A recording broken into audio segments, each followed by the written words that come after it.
morning students, welcome to the online classes of Shivaji group of institutions. तो students, मैंने आपको कल के वीडियो में दो सदिशों के अदिश गुणनफल के बारे में पढ़ाया था और उसके सवाल भी बताए थे। आज मैं आपको दो सदिशों का सदिश गुणनफल अथवा क्रॉस गुणनफल, सदिश गुणनफल को हम लोग क्रॉस गुणनफल भी बोलते हैं, के बारे में आपको बताऊंगा। कल मैंने आपको दो सदिशों का अदिश गुणनफल या डॉट प्रोडक्ट बताया था। आज मैं आपको बता रहा हूं वेक्टर प्रोडक्ट और cross product of two vectors. तो जैसा कि मैंने आपको बताया था, दो सदिशों के क्रॉस गुणनफल का मतलब क्या है कि अगर दो सदिशों का गुणा करने पे एक नया सदिश आ जाए तो वो जो सदिश होता है, उन दोनों सदिशों का जो गुणनफल कहलाता है वो क्रॉस गुणनफल कहलाता है। अगर दो सदिशों का गुणनफल करने पे अदिश राशि आती है तो वो जो गुणनफल कहलाता है वो सदिशों का डॉट गुणनफल कहलाता है। तो इसकी परिभाषा क्या हुई? माना वेक्टर ए तथा वेक्टर बी दो अशून्य सदिश है। अशून्य सदिश है का मतलब ए का मापांक सी को नहीं है, समझ गए? तो वेक्टर ए तथा वेक्टर बी का क्रॉस गुणनफल अथवा सदिश गुणनफल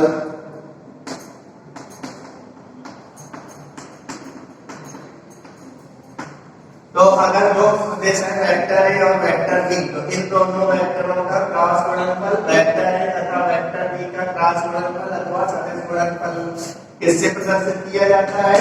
vector A cross vector B से प्रदर्शित किया जाता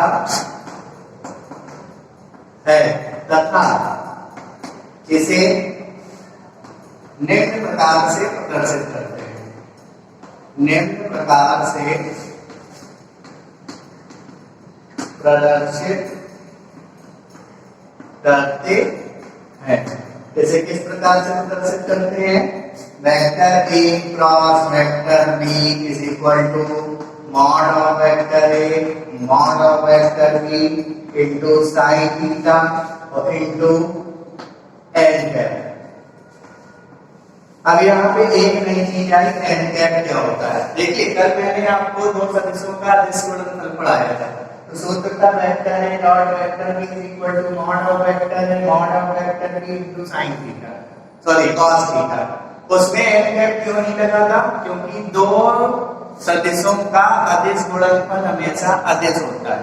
मतलब अगर इन दोनों का हम डॉट प्रोडक्ट करेंगे तो हमारा आंसर क्या आएगा? कांस्टेंट आएगा।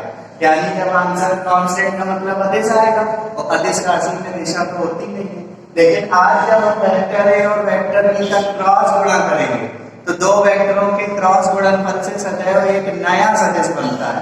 और सदिश में क्या होता है? परिमाण भी होती है और दिशा भी होती है।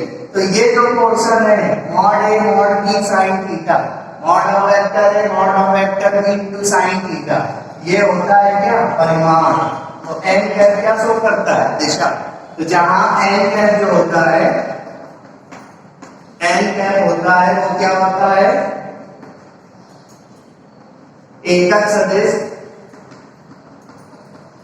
सदिश जो वेक्टर ए तथा वेक्टर बी दोनों का क्या है? लंब होता है। यानी एन कैप वो सदिश होता है जो वेक्टर ए पे भी लंब होता है और वेक्टर बी पे भी लंब होता है। बस इसमें एन कैप क्यों लगा है? क्योंकि दो सदिशों का सदिश गुणनफल हमेशा सदिश होता है और सदिश में परिमाण के साथ क्या क्या होती है? दिशा। तो ये जो एन कैप होता है वो वेक्टर ए और वेक्टर बी की दिशा को शो करता है कि ए से बी वेक्टर का जब क्रॉस गुणनफल होगा तो उसकी दिशा क्या होगी। समझ में आ रहा है? और जो थीटा होता है, वो वेक्टर ए तथा वेक्टर बी के बीच का छोटा कोण होता है, का छोटा कोण होता है। अभी मैं इसको समझाता हूँ छोटे कोण का मतलब क्या है। तो आप ये याद रखिए कि अगर दो सदिश हैं वेक्टर ए और वेक्टर बी, तो इन दोनों का क्रॉस गुणनफल vector A cross vector B is equal to mod of vector A mod of vector B sin theta into n cap. n cap का यूज बहुत कम होता है, जब हम नॉर्मल सवाल लगाएंगे तो बस इतना ही यूज करेंगे, mod of vector A mod of vector B into sin theta. बस n कैप क्या कर रहा है, दिशा को शो कर रहा है। तो आपको हर सवाल में n कैप यूज नहीं करना है, आपको बस इतना ही यूज करना है, mod of a cross b is equal to mod of vector A mod of vector B into sin theta. और एक चीज याद रख लीजिए कि अगर वेक्टर a का वेक्टर b में क्रॉस गुणा कर रहे हैं तो इसे हम दर्शाएंगे vector a cross vector b से। इसको आप vector a cross vector b cross vector a नहीं लिख सकते हैं। इसका मतलब है वेक्टर a का वेक्टर b में क्रॉस गुणा होगा। अगर वेक्टर b का वेक्टर a में क्रॉस गुणा होगा तो फिर यहाँ पे लिखेंगे vector b cross vector a। जब हम क्रॉस गुणनफल रखेंगे तो वेक्टर को आगे पीछे नहीं लिख सकते हैं। अगर डॉट लगा होता तो a डॉट b को b डॉट a लिख सकते हैं, लेकिन a क्रॉस b को b क्रॉस a नहीं लिख सकते। सपोज करिए ये है हमारा वेक्टर a और ये है हमारा, ये लाइन, ये जो सदिश है वो वेक्टर a है, वो सदिश, ये जो सदिश है वो वेक्टर b है। ये OA वेक्टर है और ये OB वेक्टर है। ये एक दूसरे के साथ 60 डिग्री के एंगल पे झुके हैं, समझिए जरा। मान लीजिए वेक्टर ए और वेक्टर बी के बीच का कोण कितना है, 60 अंश। तो बताइए ये वाला कोण कितना होगा, ये वाला कोण होगा 300 अंश, होगा कि नहीं। तो अगर हम सदिश गुणनफल की परिभाषा लगाएंगे वेक्टर ए और वेक्टर बी के बीच की, तो क्या लगेगी, vector A cross vector B is equal to mod of vector A mod of vector B into sine, और थीटा क्या रहेगा, वेक्टर ए और वेक्टर बी के बीच का सबसे छोटा कोण। तो बताइए वेक्टर ए और वेक्टर बी के बीच में दो कोण बन रहे हैं, एक 60 डिग्री का, एक 300 डिग्री का। तो आप क्या रखेंगे, साइन के बाद 60 डिग्री रखेंगे। यहाँ जो थीटा होता है वो वेक्टर ए और वेक्टर बी के बीच का सबसे छोटा कोण होता है। अब देखिए जो n कैप होता है, n कैप क्या होता है, n कैप होता है ऐसा इकाई सदिश जो वेक्टर ए और वेक्टर बी दोनों पे क्या हो, लंब हो। सपोज करिए यही फिगर बना था हमारा, OA OB, ये A वेक्टर है, ये B वेक्टर है, और ये इन दोनों के बीच का सबसे छोटा कोण क्या है, थीटा। किसके किसके बीच का, वेक्टर ए और वेक्टर बी के बीच का। तो दिशा ए से बी की ओर लगेगी, दिशा ए से बी की ओर, देखिए है ना। तो अब देखिए जरा, हमने कहा कि n कैप ऐसा सदिश है जो वेक्टर ए और वेक्टर बी दोनों पे लंब है। तो क्या हम n कैप को ऐसे नहीं ड्रॉ कर सकते, अगर मैं ये सदिश n कैप ले लूं तो n कैप ये एंगल 90 डिग्री b के साथ बनाएगा और ये पूरा 90 डिग्री एंगल a के साथ बनाएगा। तो जो n कैप है ये सदिश, ये वेक्टर b पे भी लंब है, वेक्टर b के साथ भी 90 अंश का कोण बना रहा है और वेक्टर a के साथ भी 90 अंश का कोण बना रहा है। अच्छा यही n कैप आप नीचे भी ले सकते थे, अगर मैं इस n कैप को नीचे ले लूं तो भी सही है। अब देखिए वेक्टर a के साथ कितने अंश का कोण बना रहा है, 90 का, और वेक्टर b के साथ यहाँ से ऐसे 90 अंश का कोण बना रहा है ना। तो आपको ये याद रखना है कि जो n कैप होता है वो एक एकक सदिश होता है जो वेक्टर ए और वेक्टर बी दोनों पे क्या होता है, लंब। अब मैं अगर आपसे कहूं कि दो सदिशों के क्रॉस गुणनफल की दिशा कैसे बताते हैं, दो सदिशों के क्रॉस गुणनफल की दिशा कैसे बताते हैं, तो दो सदिशों के सदिश गुणनफल की दिशा ज्ञात करना, सदिश गुणनफल की क्या ज्ञात करना, दिशा कैसे ज्ञात करेंगे। सदिश गुणनफल की तो दिशा होगी ही नहीं, सदिश गुणनफल की दिशा कैसे ज्ञात करेंगे। तो मान लीजिए ये दो सदिश है, एक बाई फिर ये ले रहे OA और OB। OA वेक्टर कितना है, वेक्टर ए, OB वेक्टर है वेक्टर बी। तो हमें ज्ञात करनी है वेक्टर ए और वेक्टर बी के क्रॉस गुणनफल की क्या दिशा। तो पहले ये बताइए वेक्टर ए और वेक्टर बी के क्रॉस गुणनफल से एक नया सदिश मिलेगा? ये बात स्पष्ट है। स्पष्ट है कि वेक्टर ए और वेक्टर बी के क्रॉस गुणनफल से एक नया वेक्टर क्या मिलेगा? सी। और ये जो नया वेक्टर सी होगा वो वेक्टर ए पर भी लंब होगा, वेक्टर बी पे भी लंब होगा। जहां ये आपको याद रखना है, अगर दो सदिशों के क्रॉस गुणनफल से एक नया सदिश मिलता है तो वो सदिश पहले वेक्टर पे भी लंब होगा और दूसरे सदिश पे भी लंब होगा। इसको आप आसानी से चेक कर सकते हैं। आप ए क्रॉस बी का मान निकाल लीजिए, जितना है उसका डॉट गुणा ए के साथ करिए, उसका डॉट गुणा बी वेक्टर के साथ करिए, 0 आएगा तो समझ में आ जाएगा। तो जहां जो सी वेक्टर होता है वो परपेंडिकुलर होता है ए वेक्टर पे, तथा जो सी वेक्टर होता है वो परपेंडिकुलर होता है बी वेक्टर पे। मेन चीज है सी दिशा कैसे ज्ञात करेंगे? तो दो सदिशों के सदिश गुणनफल की दिशा ज्ञात करने के दो नियम होते हैं। एक होता है right hand thumb rule, right hand thumb rule, दाएं हाथ के अंगूठे का नियम, दाएं हाथ के अंगूठे का नियम, दाएं हाथ के अंगूठे का नियम। और दूसरा स्क्रू रूल होता है। दूसरा कौन सा रूल होता है? Screw rule. तो मैं आपको सिर्फ एक ही रूल बता रहा हूँ, तो सबसे सिंपल है राइट हैंड थंब रूल। वैसे आपके सिलेबस में ज्यादा पूछा नहीं जाएगा लेकिन मैं बता दे रहा हूँ। तो बताइए, मैं आपको बता रहा हूँ right hand thumb rule, right hand thumb rule. इसको मैं ऐसे बता रहा हूँ, ये फिगर बना है। मैंने कहा वेक्टर ए और वेक्टर बी के क्रॉस गुणनफल यानी vector A cross vector B की क्या बताइए? दिशा बताइए। तो आपको क्या करना है? आपको अपने दाएं हाथ को वेक्टर ए से शुरू करना है और वेक्टर बी की तरफ ऐसे मोड़ना है। समझ रहे हैं? अगर हमें vector A cross vector B की दिशा निकालनी है तो सबसे पहले हम क्या करेंगे? दोनों के प्रारंभिक बिंदु में आएंगे। तो वेक्टर ए का प्रारंभिक बिंदु भी ए ओ है तो वेक्टर बी का भी प्रारंभिक बिंदु ओ है ना? तो ओ में आएंगे और ओ में अपना दायां हाथ रखेंगे। और बताइए इसमें दिशा कहां से कहां चलना है? Vector A cross vector B. तो ओ में अपना दायां हाथ रख के दाएं हाथ की उंगलियों को इस प्रकार मोड़ेंगे वेक्टर ए से वेक्टर बी की ओर। तो ये मेरा दायां हाथ रखा है, इसको मैंने मोड़ा वेक्टर ए से वेक्टर बी की ओर। तो जब वेक्टर ए से वेक्टर बी की ओर अपने दाएं हाथ की उंगलियों को मोड़ेंगे तो ये जो अंगूठा होगा, इस अंगूठा, ये अंगूठा जिस ओर होगा वही जो पॉइंट होगा वेक्टर ए और वेक्टर बी की क्या होगी? डायरेक्शन होगी। जैसे देखिए इसमें मुझे वेक्टर ए और वेक्टर बी की डायरेक्शन चाहिए, तो मैंने क्या किया? वेक्टर ए और वेक्टर बी के प्रारंभिक बिंदुओं पे दायां हाथ रखा और क्या किया? ए से बी की ओर अपने दाएं हाथ की उंगलियों को मोड़ेंगे, ऐसे ऐसे मोड़ेंगे तो ये अंगूठा देखिए कहां पे शो कर रहा है? ऊपर की ओर शो कर रहा है। ये किस दिशा को शो कर रहा है? अपवर्ड, ऊपर की ओर शो कर रहा है। तो वेक्टर ए और वेक्टर बी की दिशा क्या होगी? यहाँ पे अपवर्ड रहेगी। लेकिन अगर हमें vector B cross vector A की दिशा निकालनी है तो ओ पे अपना दायां हाथ रखेंगे और दाईं तरफ मोड़ेंगे, दाएं हाथ की उंगलियों को बी से ए की ओर मोड़ेंगे, है ना? तो दाएं हाथ की उंगलियों को बी से ए की ओर मोड़ेंगे। तो ऐसे ऐसे जब मोड़ेंगे तो ये डायरेक्शन अंगूठे की कहां जाएगी? नीचे की ओर जाएगी।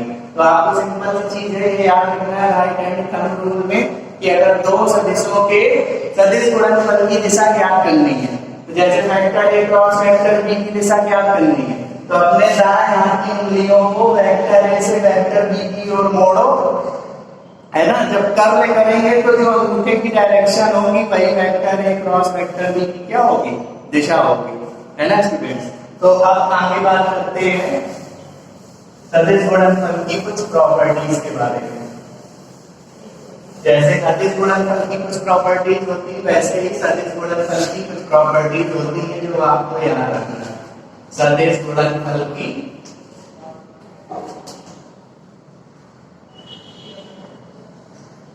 गुणधर्म। देखिए दो सदिशों का जो सदिश गुणनफल होता है वो क्रम में नहीं होता है। कहने का मतलब जितना vector A cross vector B करेंगे उतना vector B cross vector A नहीं होगा। ये बात सही है कि vector A cross vector B और vector B cross vector A का परिमाण तो सेम होगा, लेकिन दिशाएं विपरीत होंगी। तभी मैं आपको बता रहा था कल कि जब दो वेक्टरों का डॉट गुणनफल निकालते हैं तो डॉट गुणनफल में वेक्टरों को आगे पीछे लिख सकते हैं, लेकिन क्रॉस गुणनफल में वेक्टरों को आगे पीछे नहीं लिख सकते। तो vector A cross vector B को vector B cross vector A नहीं लिख सकते हैं। और अगर लिखना है तो यहाँ पे माइनस लगाएंगे, तब आप लिख सकते हो वेक्टर ए क्रॉस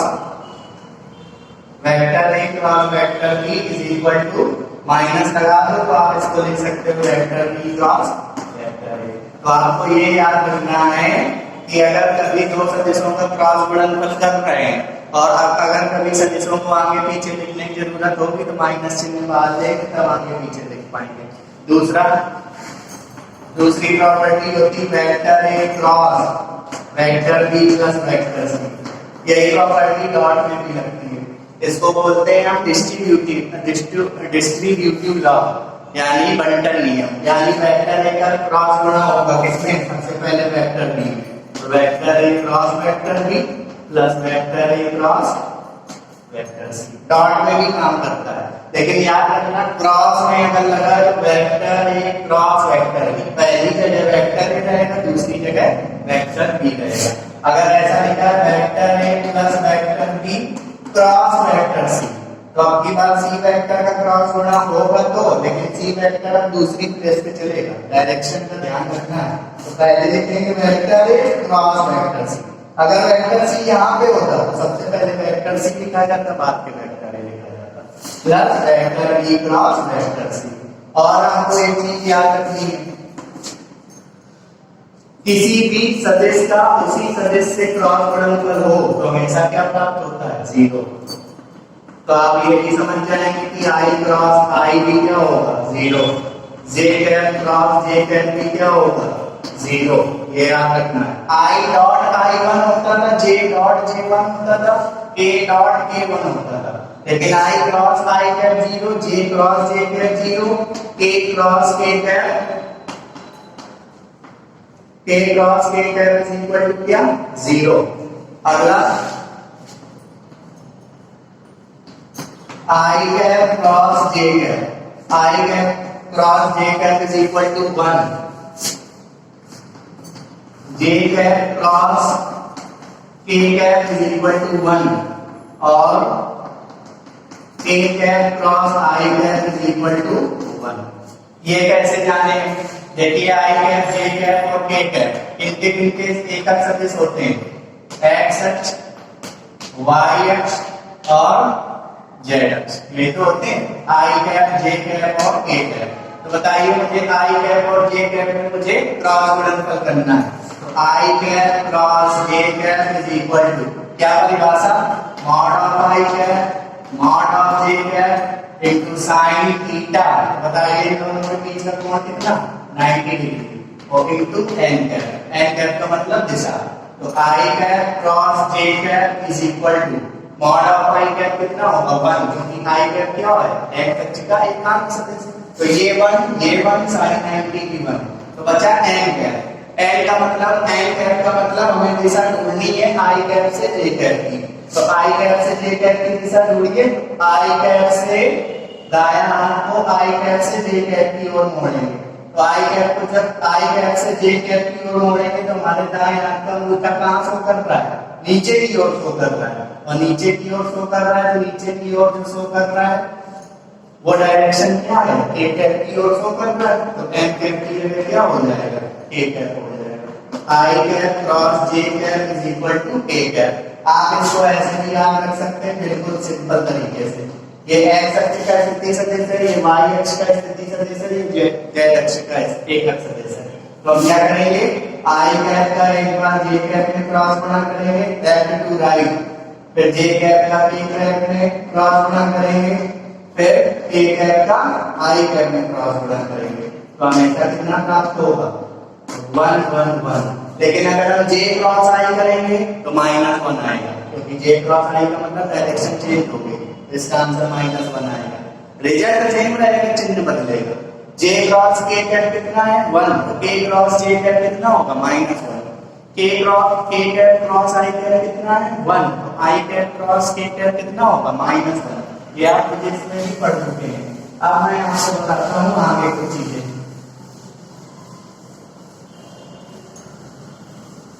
मान लीजिए दो सदिश दिए वेक्टर ए और वेक्टर बी। माना वेक्टर ए बराबर दिया है a1 आई कैप प्लस a2 जे कैप प्लस a3 के कैप, है ना।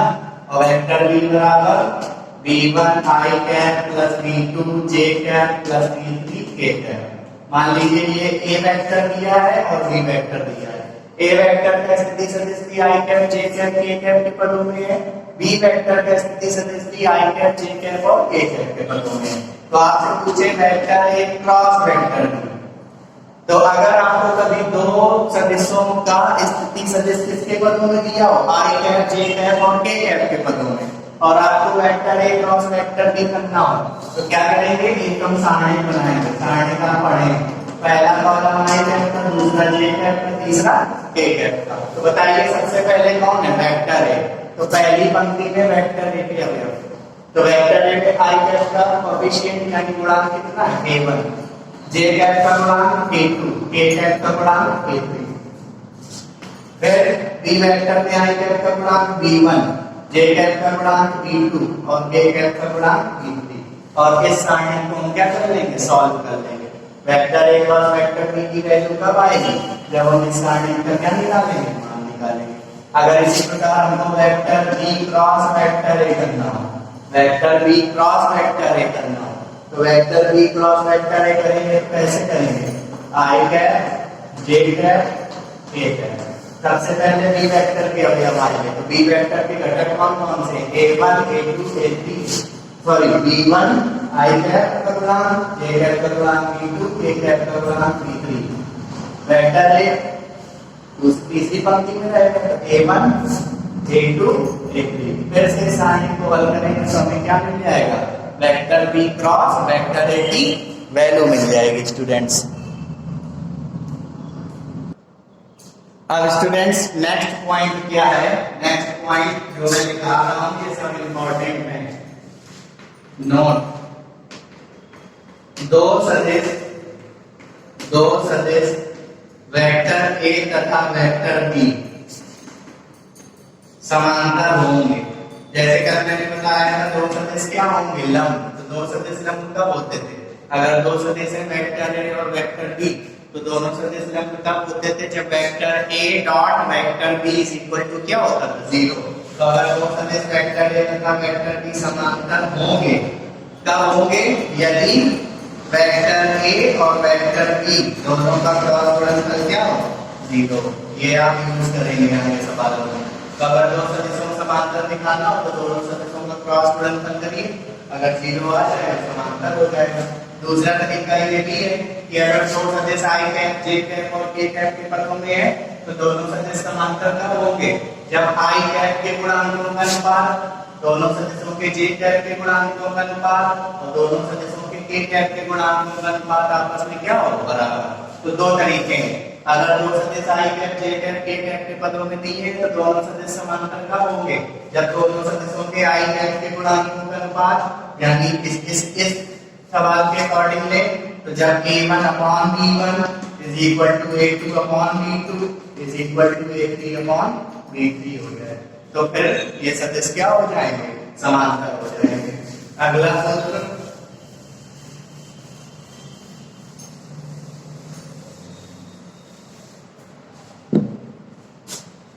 दो सदिशों, ये सूत्र है, दो सदिशों वेक्टर ए तथा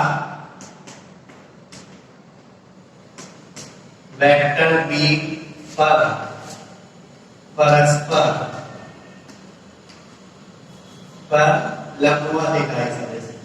तो अगर दो सदिश है वेक्टर ए और वेक्टर बी, इन दोनों पर कौन सा सदिश निकालना है, लंबवत और इकाई सदिश। तो इसको नाम देते हैं क्या, एन कैप।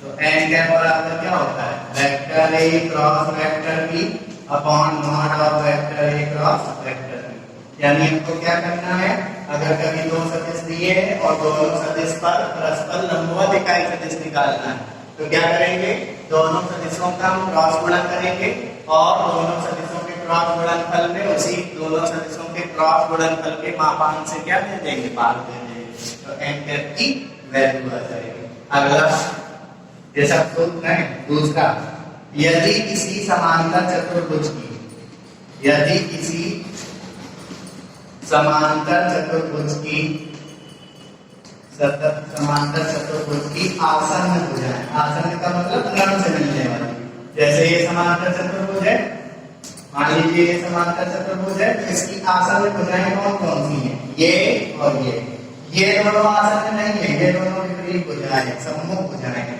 तो आसन्न भुजाओं का मतलब क्रम से मिलने वाली चिपकी हुई भुजाएं। तो देखिए ये दोनों भुजाएं एक दूसरे को कहां पे मिल रही है, बी बिंदु पे। अगर किसी चतुर्भुज की भुजाएं एक दूसरे को किसी बिंदु पे काट रही हैं तो वो दोनों भुजाएं क्या होंगी, आसन्न भुजाएं होंगी। बताइए क्या एबी और बीसी एक दूसरे को कहीं पे मिल रही, नहीं मिल रही। एबी और बीसी एक दूसरे को बी पे मिल रही, ये दोनों आसन्न है, ये दोनों आसन्न भुजाएं होंगी, ये दोनों आसन्न भुजाएं होंगी, ये दोनों आसन्न भुजाएं होंगी। तो अगर किसी समांतर चतुर्भुज की दो आसन्न भुजाओं के, देखिए समांतर चतुर्भुज की चार भुजाएं होती, चार में से आमने सामने भुजाएं आपस में क्या होती है, बराबर। तो चार में से दो भुजाओं की स्थिति सदिश दिए हो, लेकिन दोनों भुजाएं कैसी हो, आसन्न, क्रम से मिलने वाली। दो आसन्न भुजाओं के स्थिति सदिश, भुजाओं के स्थिति सदिश क्या है, क्रमशः ए वेक्टर तथा बी वेक्टर। तो समांतर चतुर्भुज का क्षेत्रफल, मान लीजिए एक भुजा का स्थिति सदिश ये वेक्टर है, तो वेक्टर है, इसकी आसन्न भुजा कौन सी हुई, या तो ये हुई या तो ये हुई। तो मान लीजिए ये भुजा का स्थिति सदिश वेक्टर है और ये भुजा का स्थिति सदिश वेक्टर भी है। तो इस कंडीशन में समांतर चतुर्भुज का क्षेत्रफल क्या होगा, इस कंडीशन में जो समांतर चतुर्भुज का क्षेत्रफल होगा वो होगा mod of vector A cross vector B वर्ग इकाई। ये याद रखना। अब तीसरा पॉइंट, अगर कभी समांतर चतुर्भुज के विकर्णों के स्थिति सदिश दिए हो, यदि समांतर चतुर्भुज के विकर्णों के स्थिति सदिश दिए हो, विकर्णों के स्थिति सदिश कौन कौन से हैं, वेक्टर ए तथा वेक्टर बी हो, तो इस स्थिति में समांतर चतुर्भुज का क्षेत्रफल सेम सूत्र लगेगा, बस 1/2 आगे रहेगा। कितना, 1/2 mod of vector A cross vector B. ये आपको याद रखना है। आपकी बात क्या दिया है, आपकी बात समांतर चतुर्भुज में विकर्णों की स्थिति सदिश दी है, यानी कुछ ऐसा, ये पहला विकर्ण, ये दूसरा विकर्ण, एक विकर्ण वेक्टर है, दूसरा विकर्ण का स्थिति सदिश वेक्टर बी। और आपको पता होना चाहिए कि समांतर चतुर्भुज में विकर्ण आपस में बराबर नहीं होते। आप बात करते हैं त्रिभुज की,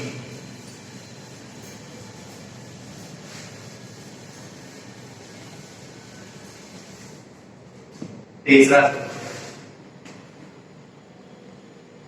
यदि किसी त्रिभुज की दो आसन्न भुजाएं, देखिए ये त्रिभुज है, त्रिभुज में आसन्न भुजाएं ये दोनों हो सकती हैं, ये दोनों हो सकती हैं, ये दोनों हो सकती हैं, मतलब तीन में से किसी दो भुजाओं के क्या नहीं है स्थिति सदिश। दो आसन्न भुजाओं के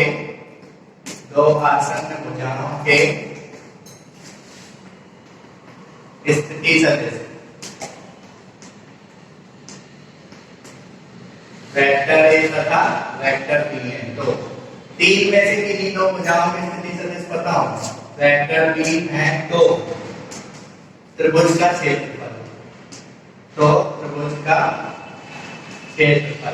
तीन भुजाओं में से किन्हीं भी दो भुजाओं के अगर आपको स्थिति सदिश पता है तो त्रिभुज का क्षेत्रफल क्या होगा, 1/2 mod of vector A cross vector B वर्ग इकाई। अब मान लीजिए दूसरी कंडीशन ये है कि अब की बार हमें त्रिभुज की तीनों भुजाओं की स्थिति सदिश नहीं पता है। हमको पता है ABC के निर्देशांक या ABC का स्थिति सदिश। तो दूसरी कंडीशन क्या हुई, यदि किसी त्रिभुज के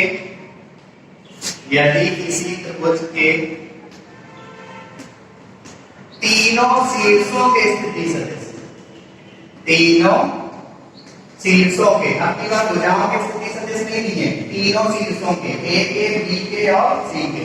तो मान लीजिए तीनों शीर्षों के स्थिति सदिश दिए हों, स्थिति सदिश ज्ञात हो तो त्रिभुज ABC का क्षेत्रफल, त्रिभुज का नाम मैं ABC लिए ले रहा हूं, तो त्रिभुज ABC का क्षेत्रफल, मान लीजिए मुझे A का स्थिति सदिश पता है, B का स्थिति सदिश पता है और C का स्थिति सदिश पता है। ऐसा भी हो सकता है कि ABC के क्या दिए हो, निर्देशांक। तो अगर निर्देशांक दिए हो तो स्थिति सदिश तो पता चल ही जाएगा। तो कंडीशन ये है, अगर त्रिभुज के तीनों शीर्षों के स्थिति सदिश पता हो या त्रिभुज के तीनों शीर्षों के क्या पता हो, निर्देशांक, तो हमको क्या निकालना हो, उस त्रिभुज का क्षेत्रफल। तो 1/2 और ऊपर मैंने क्या बताया था, इन तीन में से किन्हीं भी दो भुजाओं के क्या निकालने के स्थिति सदिश। तो मान लीजिए दो भुजाएं कौन कौन सी लेंगे, AB और AC। तो या तो आप कर लीजिए AB vector cross AC vector mod के अंदर, या इसी को और भी लगा सकते हैं 1/2 BC vector cross BA vector, ये भी फार्मूला लगा सकते हैं, या 1/2 CA vector cross CB vector. तीन में से कोई भी सूत्र लगा दीजिए तो त्रिभुज का क्या आ जाएगा, क्षेत्रफल। तो अगर आपको तीनों शीर्षों के स्थिति सदिश पता है या तीनों शीर्षों के निर्देशांक पता है, तो आप क्या करिए, A से होके जाने वाली जो भुजाएं हैं AB और AC, तो AB और AC के स्थिति सदिश निकाल के सूत्र में रख दीजिए। B से होके कौन सी जाती है, BA और BC, तो BA वेक्टर और BC वेक्टर को निकाल के दोनों का क्रॉस गुणनफल कर दीजिए, है ना, 1/2 से गुणा कर दीजिए। तीन में से कोई भी सूत्र अगर आप लगा देंगे तो इस त्रिभुज का क्या आ जाएगा, क्षेत्रफल आ जाएगा स्टूडेंट्स।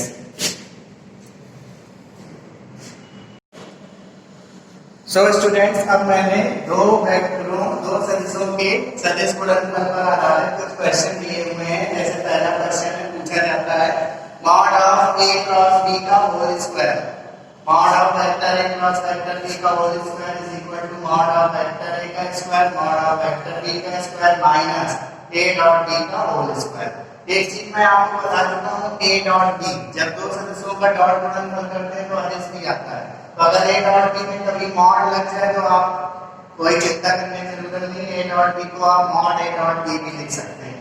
लेकिन A क्रॉस B में मॉड क्यों लगा हुआ है, देखिए कभी भी दो सदस्यों का डॉट गुणनफल करते हैं तो हमें एक नया सदिश प्राप्त होता है वेक्टर C, इसका मॉड निकाल लिया गया है, यानी A क्रॉस B से बनेगा वेक्टर C। सपोज करिए A वेक्टर और B वेक्टर के क्रॉस गुणनफल से एक नया सदिश बना और उस सदिश का मापांक निकाल लिया गया। तो इस सदिश का जब मापांक निकालेंगे तो किसी भी सदिश का मापांक कैसा होता है, कांस्टेंट होता है, यानी mod of vector A cross vector B क्या हो गया, कांस्टेंट। तो ये बराबर ये सिद्ध करना, बराबर ये साइन, मतलब इन तीनों पोर्शन को आपस में बराबर दिखाना है। हो सकता है आपको ये पोर्शन ना दे, तो ये पोर्शन ना दे तो आप इस पोर्शन को लेके ये पोर्शन ला सकते हैं, या इस पोर्शन को लेके ये पोर्शन ला सकते हैं। लेकिन मैं सारणिक वाला पोर्शन लेके एक बार ये लाऊंगा और फिर एक बार ये ले आऊंगा। तो मैं क्या कर ले रहा हूं, सॉल्यूशन पहले का मैं इस सारणिक को लिए ले रहा हूं, सीधे। तो सारणी क्या है, vector A dot vector A, नीचे vector A dot vector B, vector A dot vector B, vector B dot vector A। तो देखिए क्या मैं vector A dot vector A को मॉड ऑफ वेक्टर A का होल स्क्वायर लिख सकता हूँ, बिल्कुल लिख सकते हैं, डॉट गुणनफल की प्रॉपर्टीज है। और A डॉट B को आप ऐसे ही बने रहने दीजिए, A डॉट B को आप ऐसा ही बना रहने दीजिए, और vector B dot vector B को आप लिख सकते हैं मॉड ऑफ वेक्टर B का होल स्क्वायर। ये सारणिक देखिए 2 गुणा 2 की है, तो 2 गुणा 2 की सारणिक का विस्तार कैसे होता है, पहले मुख्य विकर्ण के अवयवों का गुणा होता है, तो मुख्य विकर्ण के अवयव ये दोनों हैं, इन दोनों का गुणा mod of vector A square mod of vector B square, और फिर माइनस का सिंबल लगाते हैं, फिर दूसरे विकर्ण के अवयवों का गुणा होता है। ये भी वेक्टर है और वेक्टर बी है, ये भी वेक्टर है और वेक्टर बी है, गुणा करेंगे वेक्टर है और वेक्टर बी का होल स्क्वायर। तो जब मैंने ये पोर्शन लेके चला तो मुझे ये चीज समझ में आ गई, आगे समझ में। तो आप देखिए ये पहला पोर्शन प्रूव हो गया। अब इसको और सॉल्व करेंगे तो ये मिल जाएगा। तो कैसे सॉल्व करेंगे, और इस सवाल को बोलते हैं लैग्रांज की सर्वसम्यता। लैग्रांज की सर्वसम्यता ऐसे भी पूछी जा सकती है, यदि वेक्टर ए और वेक्टर बी दो सदिश हैं तो mod of vector A cross B का whole square plus vector A dot vector B का whole square is equal to 1। ये भी पूछा जा सकता है, ये भी लैग्रांज की ही सर्वसम्यता है। तो देखिए मैंने इतना पोर्शन कर लिया, आप बताइए यहाँ मैं सॉल्व कर दे रहा हूँ आगे। तो मॉड ऑफ वेक्टर ए का square mod of vector B का square minus vector A dot vector B. तो दो सदिशों के डॉट गुणनफल की परिभाषा लगाइए। तो vector A dot vector B को हम लिख सकते हैं mod of vector A mod of vector B और इनटू cos थीटा। ये ए डॉट बी की परिभाषा लगाई और इसका करना है स्क्वायर, तो सब में हो गया स्क्वायर। तो mod of vector A square mod of vector B square into cos square theta. मैं इस सवाल को साफ किए दे रहा हूं, इससे जगह मिल जाएगी हमें। तो बताइए नीचे वाले स्टेप से आपको कॉमन क्या दिख रहा है? नीचे वाले स्टेप से मॉड ऑफ वेक्टर ए का square mod of vector B का स्क्वायर कॉमन दिख रहा है, बनेगा 1 माइनस cos स्क्वायर थीटा। और 1 माइनस cos स्क्वायर थीटा क्या होता है? sin square theta. sin square theta. अब स्क्वायर सब में चल रहा है, इसको हम कंबाइन करके क्या लिख सकते हैं? Mod of vector A mod of vector B into sin theta पूरे का होल स्क्वायर। और ये बताइए ये क्या है? ये वेक्टर ए और वेक्टर बी के क्रॉस गुणनफल की परिभाषा है। तो इसको हम लिख सकते हैं vector A cross vector B का होल स्क्वायर। तो बताइए दो सदिशों का क्रॉस गुणनफल एक नया सदिश देता है, और किसी भी वेक्टर ए का होल स्क्वायर करेंगे तो इसे मॉड ऑफ वेक्टर ए का होल स्क्वायर भी लिख सकते हैं। तो इस सदिश में देखिए होल स्क्वायर लगा है, तो इसको हम आसानी से लिख सकते हैं mod of vector A cross vector B का होल स्क्वायर। तो तीसरा पोर्शन भी प्रूव हो गया एलएचएस। सबसे दाईं तरफ वाला पोर्शन लिया वेक्टर साइड वाला, उसको सॉल्व करके बीच वाला पोर्शन लिया, बीच वाले को और सॉल्व किया तो सबसे पहला वाला पोर्शन आ गया। ये सवाल की प्रूविंग हो गई। अगला क्वेश्चन क्या है? अगला क्वेश्चन मैंने स्टूडेंट्स दिया हुआ है vector A cross vector B ज्ञात कीजिए। वेक्टर ए और वेक्टर बी का क्या करना है? क्रॉस गुणा करना है। तो इसको मैं यहाँ पर बता दे रहा हूँ हल सेकंड नंबर क्वेश्चन का। तो वेक्टर ए कितना है? वेक्टर ए है 2i कैप प्लस देखिए इसमें j कैप का पद नहीं है तो इसको लिख दो 0j cap plus k cap. और वेक्टर बी कितना है? वेक्टर बी है i cap plus j cap plus k cap. तो हमें चाहिए vector A cross vector B. तो मैंने आपको बताया था कि अगर कभी दो सदिश i कैप j कैप और k कैप के पदों में हो, जैसे वेक्टर ए और vector B i cap j cap k cap के पदों में है, उनका क्या करना है? क्रॉस गुणा। तो हम क्या करेंगे? एक सारणी बनाएंगे i cap j cap k cap, स्तंभ बनेंगे i cap j cap k cap के। ठीक है, तो वेक्टर ए सबसे पहले वेक्टर ए है तो पहली इस पंक्ति में ए वेक्टर के घटक रहेंगे, इस पंक्ति में बी वेक्टर के घटकों के परिमाण रहेंगे। ठीक है, तो वेक्टर ए में घटक रखिए i कैप का गुणांक 2, j कैप का गुणांक 0, k कैप का गुणांक 1। बी कैप में बी वेक्टर में i कैप का गुणांक 1, j कैप का गुणांक 1, k कैप का गुणांक 1। चिन्ह सही। अब इस सारणी का क्या निकालेंगे? मान। तो कैसे निकालते हैं इन सारणियों के मान? i कैप वाला पद पॉजिटिव, j कैप वाला पद नेगेटिव, k कैप वाला पद पॉजिटिव, प्लस का i कैप। तो ऐसे लिख लीजिए i कैप। अब हमें करना क्या है? इस i कैप के स्तंभ और इस i कैप की पंक्ति को ढक लेना, जैसे सारणी करते थे 3 गुणा 3 की। तो i कैप की रो और i कैप का कॉलम ढक लिया मैंने। तो मुझे इतना पोर्शन दिख रहा है, मैंने सॉल्व कर लिया। तो y * 0 0 0 माइनस 1, तो i कैप वाला पोर्शन सॉल्व हो गया। अब माइनस j कैप के लिए एक काम करेंगे, j कैप का कॉलम और j कैप की रो, j कैप का कॉलम और j कैप की रो कैंसिल कर देंगे, ये और ये कैंसिल हो जाएगी। तो कितना बचेगा? 2 * 1 2 - 1। जिसको साइन निकालनी तो समझ जाएगा, प्लस ए कैप वाले को कैंसिल करेंगे, जे कैप वाला वापस हो जाएगा। तो के कैप का स्तंभ, के कैप की पंक्ति कैंसिल हो गई, तो अब कितना आएगा, 2 एकम 2 माइनस 0। तो vector A cross vector B कितना आएगा, 0 में 1 किया माइनस 1, माइनस 1 का गुणा आई कैप में करेंगे तो माइनस आई कैप, 2 माइनस 1 1, तो 1 का गुणा जे कैप में करेंगे तो जे कैप, 2 में 0 गया 2, 2 का गुणा जे कैप में करेंगे तो के कैप। तो इसका आंसर आ गया माइनस आई कैप माइनस जे कैप प्लस का 2 जे कैप। ये दूसरा नंबर सवाल भी लग गया आपका।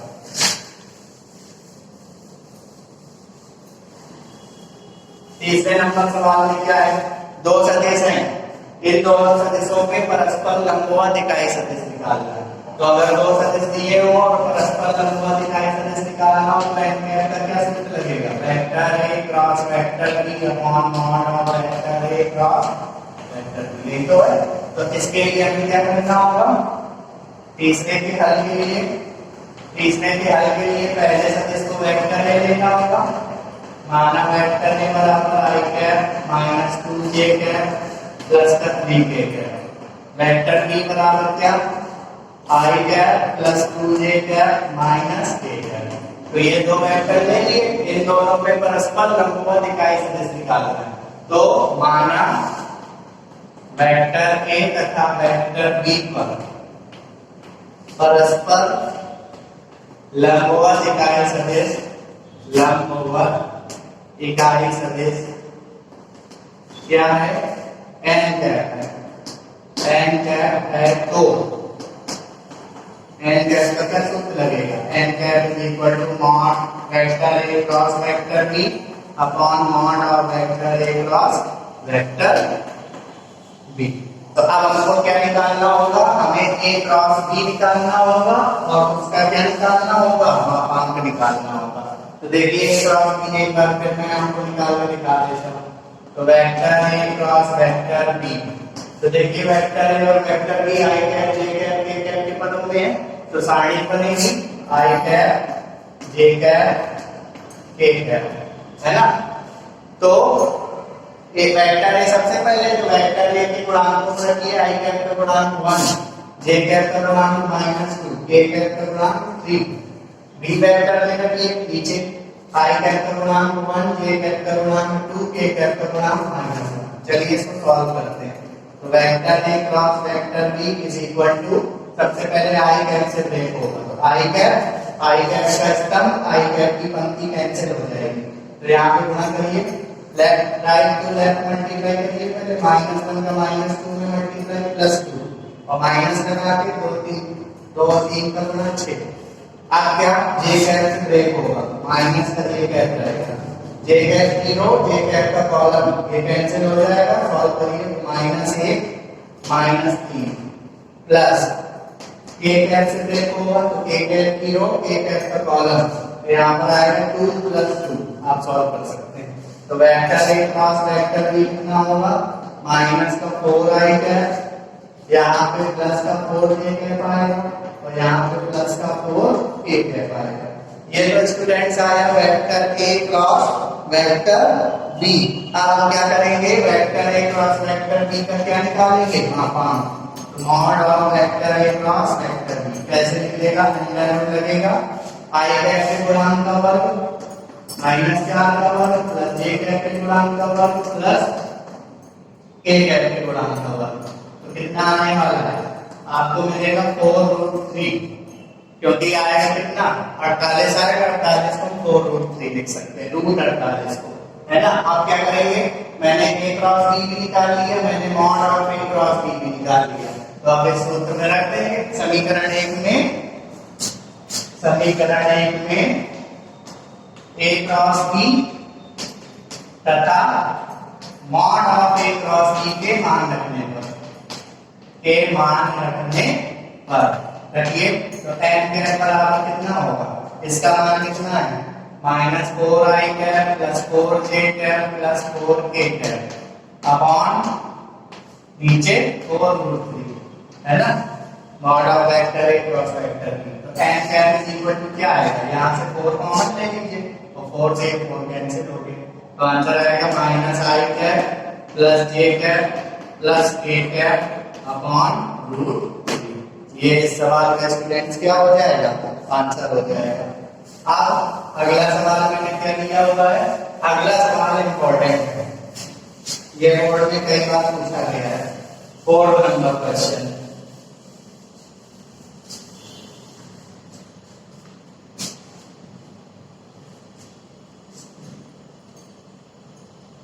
हाँ तो देखिए क्या लिखा है, किसी सदिश वेक्टर ए के लिए सिद्ध कीजिए कि mod of vector A cross I cap का whole square plus mod of vector A cross vector A का whole square plus mod of vector A cross vector A का whole vector mod of vector A cross A cap का whole square is equal to 2 और mod of vector A का whole square. तो इसी तरीके के सवाल को कल मैंने डॉट प्रोडक्ट के लिए बताया, उसमें मैंने क्या किया था, चौथे का हल बता रहे हैं आपको। मैंने ये वेक्टर को ले लिया था, उसमें x i cap plus y j cap plus k k माना a वेक्टर बराबर क्या, x i कैप। याद करिए कल मैंने आपको ऐसा ही सवाल बताया था, तो a वेक्टर को i कैप j कैप और k कैप के पदों में ले लिया था, है ना। अब मैं क्या करूंगा, सबसे पहले करूंगा a क्रॉस i, फिर क्या करूंगा a क्रॉस j, फिर क्या करूंगा a क्रॉस k, है ना। तो देखिए सबसे पहले a क्रॉस i करते हैं, vector a cross i cap. तो देखिए वेक्टर a का मान i j k के पदों में और ये i कैप है, तो इसको मैं ऐसे भी लिख सकता हूँ, x i cap plus y j cap plus z k cap और क्रॉस i कैप। अब i कैप का क्रॉस मल्टीप्लाई करेंगे, लेकिन i कैप दूसरी जगह है तो i कैप हमेशा दूसरी जगह ही लिखेंगे। तो इस i कैप का मल्टीप्लाई x i कैप से करेंगे तो क्या बनेगा, x i cap cross i cap plus i cap का मल्टीप्लाई y j कैप में करेंगे तो y और j cap cross i cap. i cap को दूसरी जगह ही लिखना है क्योंकि i कैप दूसरी जगह मौजूद है, i कैप को आप पहली जगह नहीं लिखेंगे, प्लस z और k cap cross i cap, है ना। अब आपको सूत्र याद होने चाहिए, i cap cross i cap, i cap cross i cap की वैल्यू क्या होती है, 0। j cap cross i cap की वैल्यू माइनस k कैप होती है ना स्टूडेंट्स। तो यहाँ पे रखेंगे क्या, x into 0 plus y into minus k cap, और k क्रॉस i की वैल्यू कितनी, j कैप होती है। तो ये कितना मिलेगा, ये हमको मिलेगा माइनस y k कैप और प्लस का z j कैप, ये मिलेगा। ये हमको मिलेगा क्या, vector a cross vector i का मान, है ना। अब इसी प्रकार निकालेंगे vector b cross j cap, sorry vector a cross j cap निकालेंगे। फिर हम क्या निकालेंगे, vector a cap x i cap plus y j cap plus z k cap into cross i cap. तो अब हम निकालने जा रहे हैं a cap, a vector cross j cap. तो a वेक्टर की वैल्यू क्या है, x i cap plus y j cap plus z k cap और क्रॉस j कैप। अब इसको मैं डायरेक्ट करके निकाल रहा हूं आपको। देखिए j कैप का अंदर मल्टीप्लाई करिए तो बनेगा x i cross j, i cross j का मान होता है क्या, k। तो ये बनेगा x k कैप, सीधे मैं बता रहा हूं। जब j कैप का मल्टीप्लाई इसमें करेंगे क्रॉस वाला तो बनेगा y j cap cross j cap. तो j cap cross j cap क्या होगा, 0 होगा, सिंपल सी बात है। अब यहाँ पे जब मल्टीप्लाई करेंगे तो यहाँ पे z है, तो z और k क्रॉस j। तो स्टूडेंट्स k क्रॉस j होता है माइनस का k क्रॉस j, तो j क्रॉस k होता है i कैप, तो j cross k i cap होता है, तो k cross j minus i cap होगा। ये माइनस का z इनटू i कैप बनेगा। ये इक्वेशन फर्स्ट, ये इक्वेशन सेकेंड। अब मैं क्या निकालूंगा, अब मैं निकालूंगा vector a cross vector k cap. तो vector a cross k cap, तो वेक्टर a का मान कितना है, x i cap plus y j cap plus z k cap और क्रॉस k कैप। तो k कैप का क्रॉस गुणन करिए तो ये बनेगा i cross k, i cross k, i cross I cross के माइनस जे होता है, तो बनेगा ये माइनस का एक्स इंटू जे है ना स्टूडेंट्स। अब यहाँ पे बताइए वाई जे कैप मल्टीप्लाई होगा के कैप का, तो जे कैप क्रॉस के कैप आई कैप होता है, ये बनेगा वाई इंटू आई कैप, और के cap cross K cap zero हो जाएगा, तो जेड रहेगा। ये इक्वेशन थर्ड हो गई है ना। और आपको देखिए जो हमने सवाल साफ कर दिया उसमें आपको चाहिए मॉड ऑफ वेक्टर ए का होल स्क्वायर, तो बताइए ए वेक्टर ये है, तो मॉड ऑफ वेक्टर ए क्या होगा, तो मॉड ऑफ वेक्टर ए होगा under root X square plus Y square plus Z square. Simple सी बात है, यही होने वाला। तो हम क्या करेंगे, सॉल्व करेंगे, जो हमें प्रूफ करना था उसको सॉल्व करेंगे। क्या प्रूफ करना था, एलएचएस ये ले रहे हैं, हमको प्रूफ करना था mod of A vector cross I cap का whole square plus mod of A vector cross J cap का whole square plus mod of A vector cross K cap का होल स्क्वायर। इसको हमें बराबर लाना था 2 और मॉड ऑफ वेक्टर ए के होल स्क्वायर। तो यहाँ एलएचएस इसको हम बात मिलाएंगे। चलिए वैल्यू रखिए, vector A cross I cap कितना है, तो vector A cross I cap में माइनस वाई इंटू के कैप प्लस जेड इंटू के कैप पूरे का स्क्वायर प्लस ए क्रॉस जे कितना है, वेक्टर ए क्रॉस वेक्टर जे है एक्स इंटू के कैप माइनस जेड इंटू आई कैप पूरे का स्क्वायर, और vector A cross K cap कितना है, माइनस का एक्स इंटू जे कैप प्लस वाई इंटू आई कैप पूरे का होल स्क्वायर। तो बताइए ये सदिश है, इसका मापांक कैसे निकालेंगे, यहाँ पे हम कुछ गलत लिख रहे हैं, y इंटू के कैप जेड इंटू जे कैप। तो इस सदिश का मापांक कैसे निकलेगा, अंडर रूट आई कैप के गुणांक का वर्ग प्लस जे कैप के गुणांक का वर्ग प्लस के कैप के गुणांक का वर्ग। तो आई कैप तो है ही नहीं इसमें, जे कैप का गुणांक जेड और के कैप का गुणांक माइनस वाई है, तो जेड का स्क्वायर प्लस माइनस वाई का स्क्वायर, यानी ये बनेगा Z square plus Y square. Similarly इसी तरीके से होल स्क्वायर लगाना मत भूलिए, पूरे मॉड का स्क्वायर। इधर क्या आएगा, इधर आपको मिलेगा X square plus Z square, और जब इसका मापांक निकालेंगे तो under root X square plus Y square मिलेगा पूरे का होल स्क्वायर। होल स्क्वायर ले करिए तो Z square plus Y square plus यहाँ पर क्या आएगा X square plus Z square, अगला पर X square plus Y square.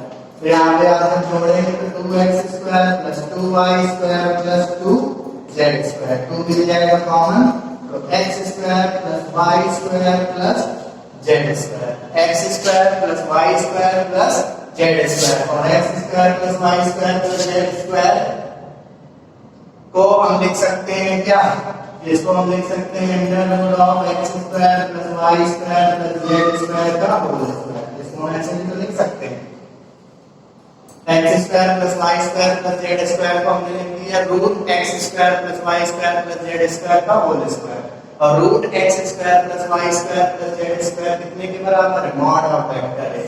तो ये बना 2 मॉड ऑफ वेक्टर ए का होल स्क्वायर। ये सवाल का क्या हो गया, आरएचएस हो गया।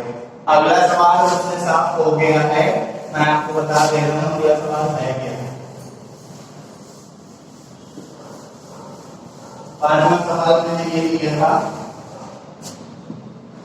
यदि उससे साफ हो गया, यदि मॉड ऑफ वेक्टर ए बराबर 10 मॉड ऑफ वेक्टर बी बराबर कितना 2 और mod of vector A dot B बराबर कितना 12, तो mod of vector A cross vector B की क्या निकालो, यहाँ मॉड नहीं था ए डॉट है ना। तो जो चीज हमने दी थी उन्हीं का यूज करेंगे, और हमें निकालना है mod of vector A cross B. Mod of vector A cross B की क्या निकालनी है, वैल्यू निकालनी है।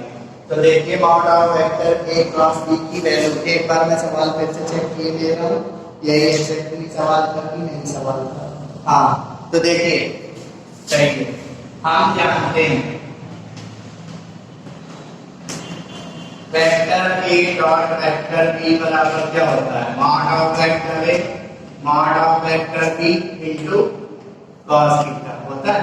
हमने ए डॉट बी की परिभाषा क्यों लगाई, क्योंकि ए डॉट बी की वैल्यू दी है, तो वेक्टर ए डॉट बी की वैल्यू कितनी है 12, मॉड ऑफ वेक्टर ए कितना है 10, यहाँ पे mod of vector B 2 into cos theta. तो cos थीटा की वैल्यू कितनी आएगी? cos थीटा की वैल्यू आएगी 12/20 यानी 3/5। तो cos थीटा की वैल्यू आएगी 3/5। तो इसकी मदद से अगर sin थीटा निकालें तो sin थीटा बराबर क्या? √1 माइनस cos स्क्वायर थीटा होता है। तो जब इसको आप सॉल्व करेंगे cos थीटा की वैल्यू रख के तो 4/5 आएगा। अब हमें निकालना है a क्रॉस b। तो we know that vector a cross vector b is equal to mod of vector a mod of vector b into sin theta. ये तो होता है। तो चलिए लगते हैं vector a cross vector b is equal to mod of vector a कितना है? 10, mod of वेक्टर b 2 और sin थीटा का मान 4/5। तो 5 दूनी 10, 2 दूनी 4, 4 into 4 16। तो बताइए यहाँ पे आंसर कितना आया? 16। लेकिन अगर आपने यहाँ पे मॉड नहीं लगाया तो गलत हो जाएगा। क्यों? क्योंकि 16 क्या है? अचर राशि और वेक्टर ए और वेक्टर बी का क्रॉस गुणा क्या होता है? सदैव सदिश होता है। और इस सदिश का आंसर अगर बताइए दो सदिशों का डॉट, अगर दो सदिशों का क्रॉस गुणनफल क्या आ जाए? कांस्टेंट। तो उस सदिशों के क्रॉस गुणनफल में हम क्या लगाते हैं? मॉड लगाते हैं। तो mod of a cross b बराबर क्या हो गया? 16 आंसर आ गया स्टूडेंट्स।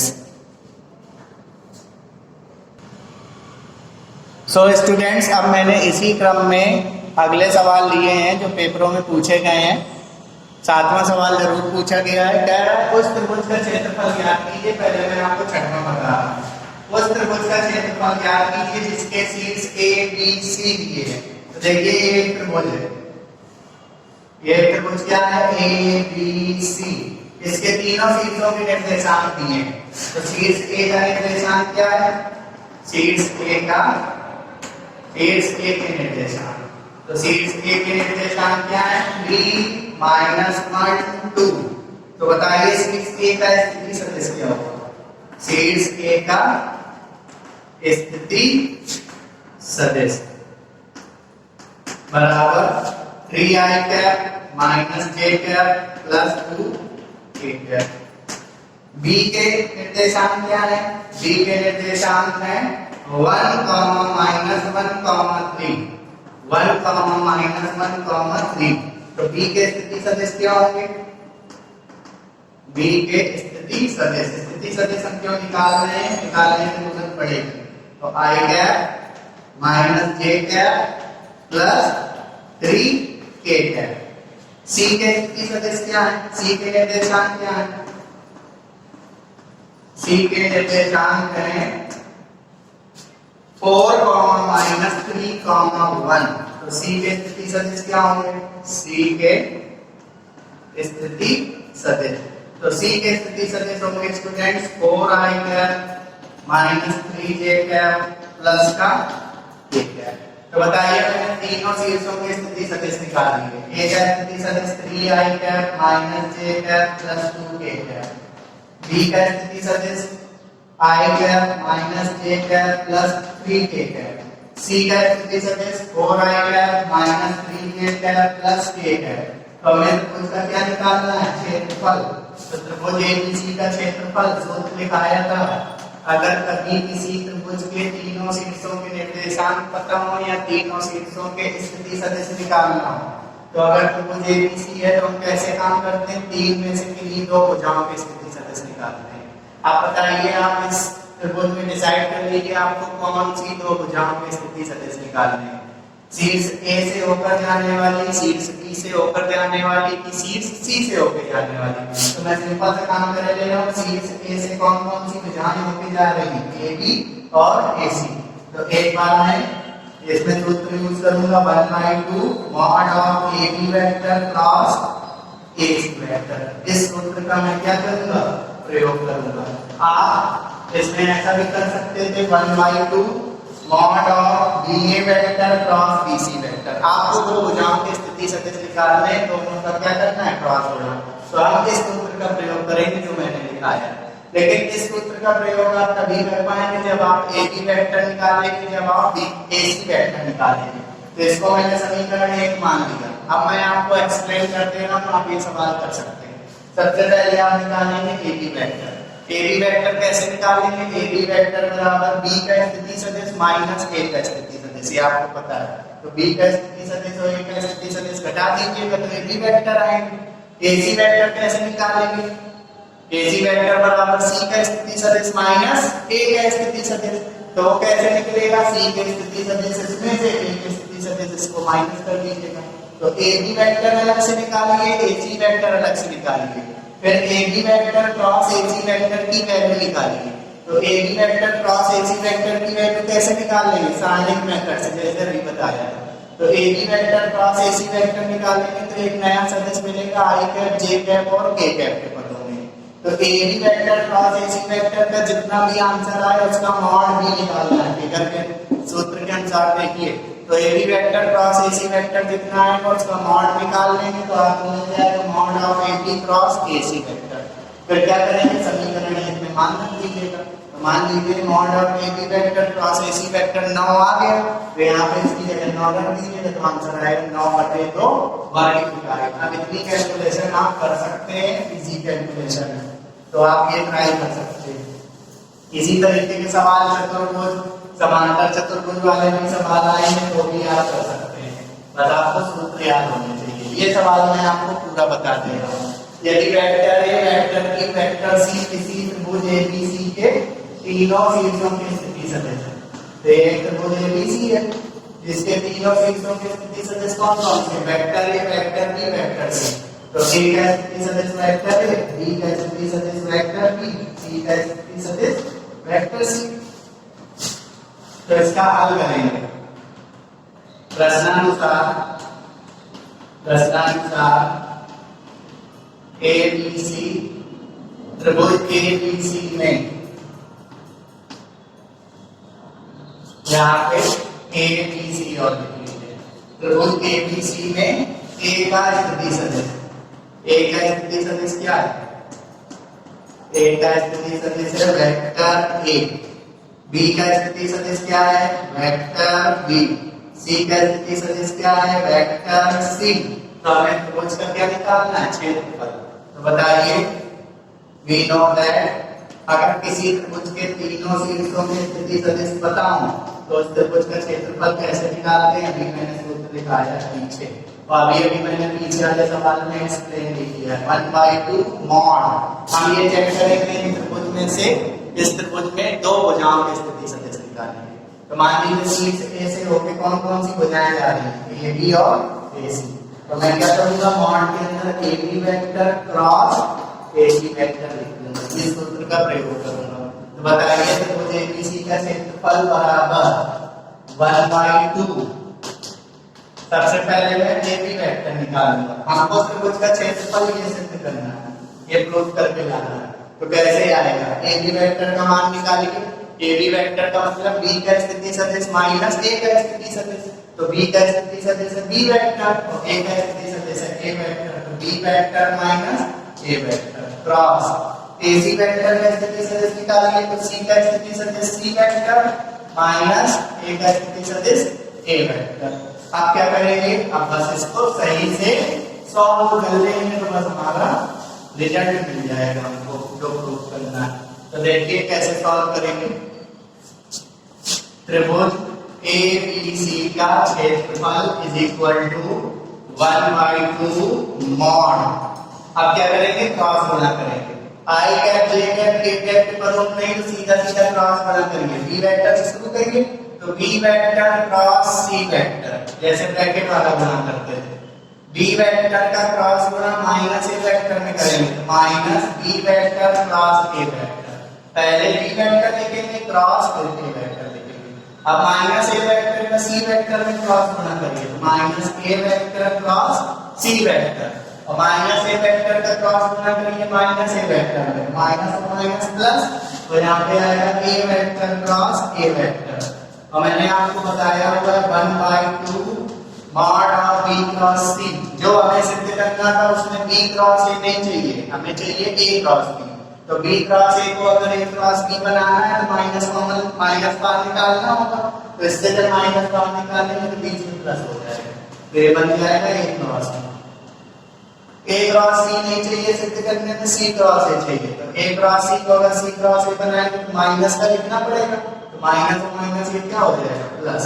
और मैंने आपको अभी प्रॉपर्टी बताई थी किसी भी सदिश का उसी सदिश में क्रॉस गुणनफल करने में हमेशा क्या आता है 0।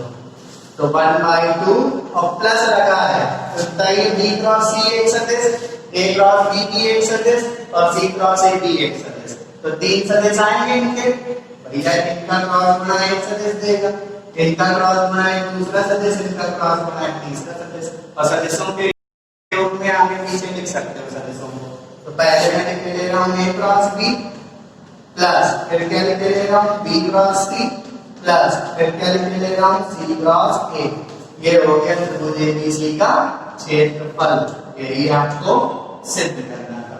इसी क्रम में एक सवाल और पूछा जाता है आपसे जो मैं आपको बता दे रहा हूं।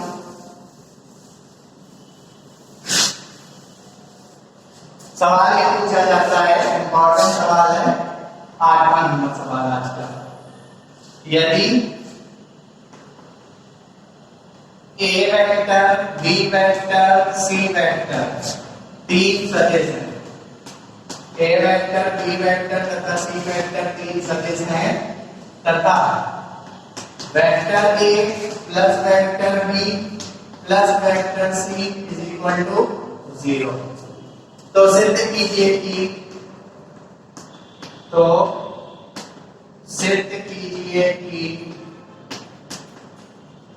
Vector A cross vector B बराबर vector B cross vector C बराबर vector C cross vector A. ये वेरी इंपॉर्टेंट क्वेश्चन है जो पूछा जाता है आपसे। तो देखिए क्या दिया है हमको हल। हमको सिर्फ इतना पता है कि vector A vector B vector C 3 सदिश है। तो दिया है वेक्टर ए वेक्टर बी तथा वेक्टर सी 3 सदिश इस प्रकार हैं। 3 सदिश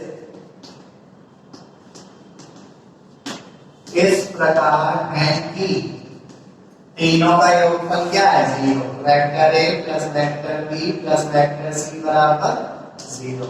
अब आप एक लाइन डालेंगे, 2 लाइन हम नहीं लिख रहे हैं। क्या सिद्ध करना है? हेडिंग डालेंगे, सिद्ध करना है ए क्रॉस बी बराबर बी क्रॉस सी बराबर सी क्रॉस ए। तो सोचिए अगर मैं यहीं से पूछूं कि इस समीकरण 1 से ए क्रॉस बी कैसे बनेगा, तो सिंपल सी बात है ए क्रॉस बी तब बनेगा जब इस ब्रैकेट में बी वेक्टर का क्या हो जाए क्रॉस गुणा।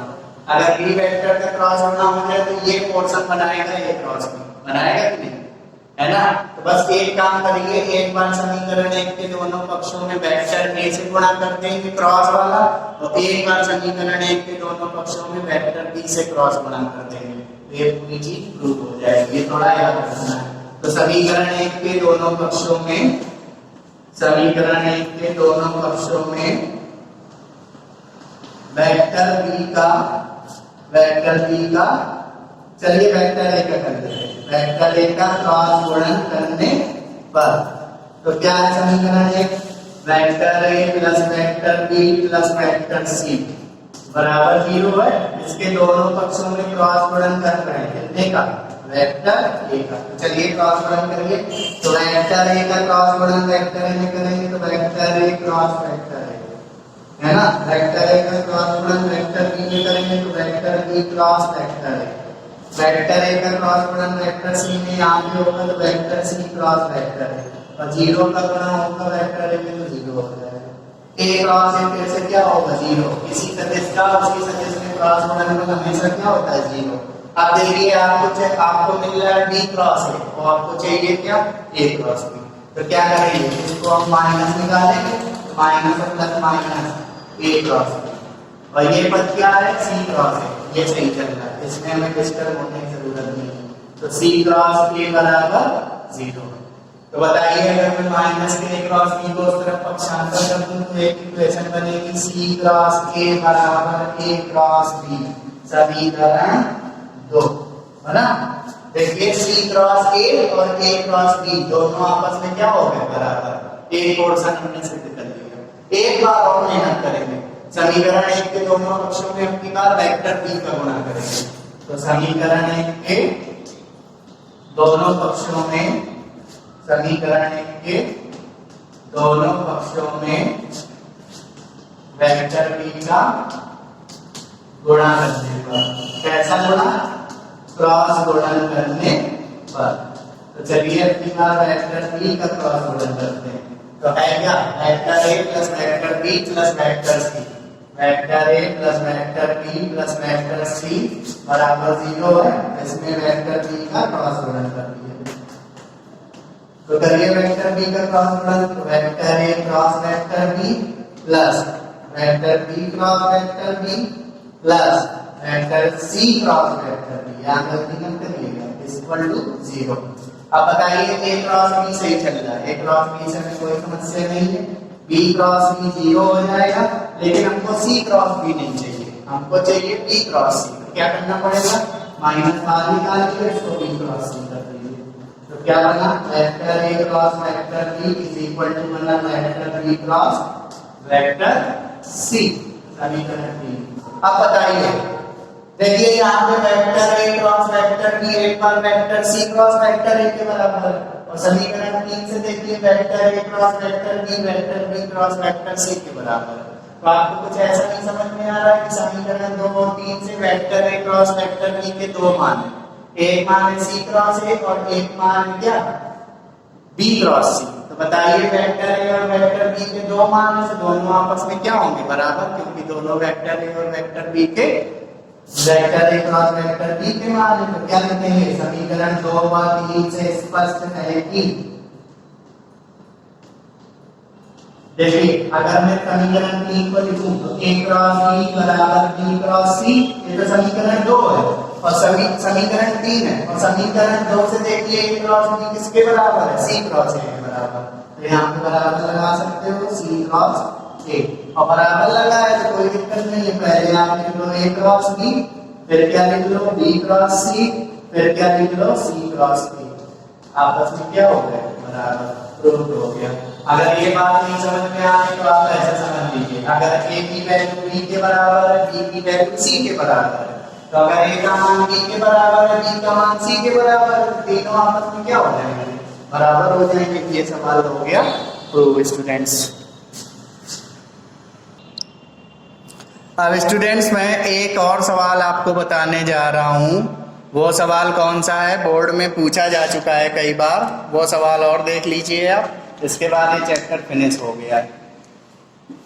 तो वो सवाल मैं आपको और बता रहा हूँ क्योंकि कई बार पूछा जा चुका है, और ये प्रमेय आपने हाई स्कूल में पढ़ी होगी। हाई स्कूल में आपने ये प्रमेय पढ़ी होगी कि सिद्ध कीजिए कि अर्धवृत्त में बना कोण समकोण होता है ना?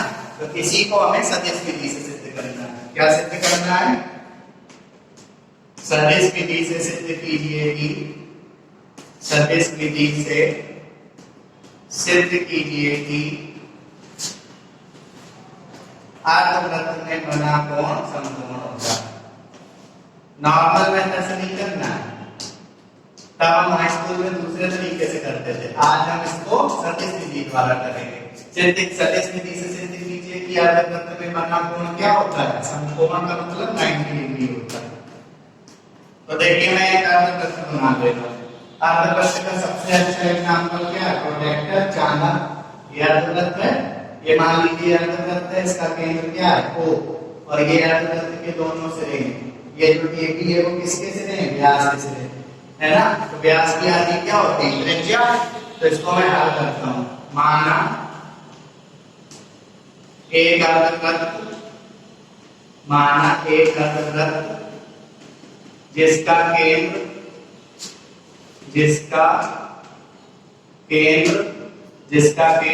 O है तथा त्रिज्या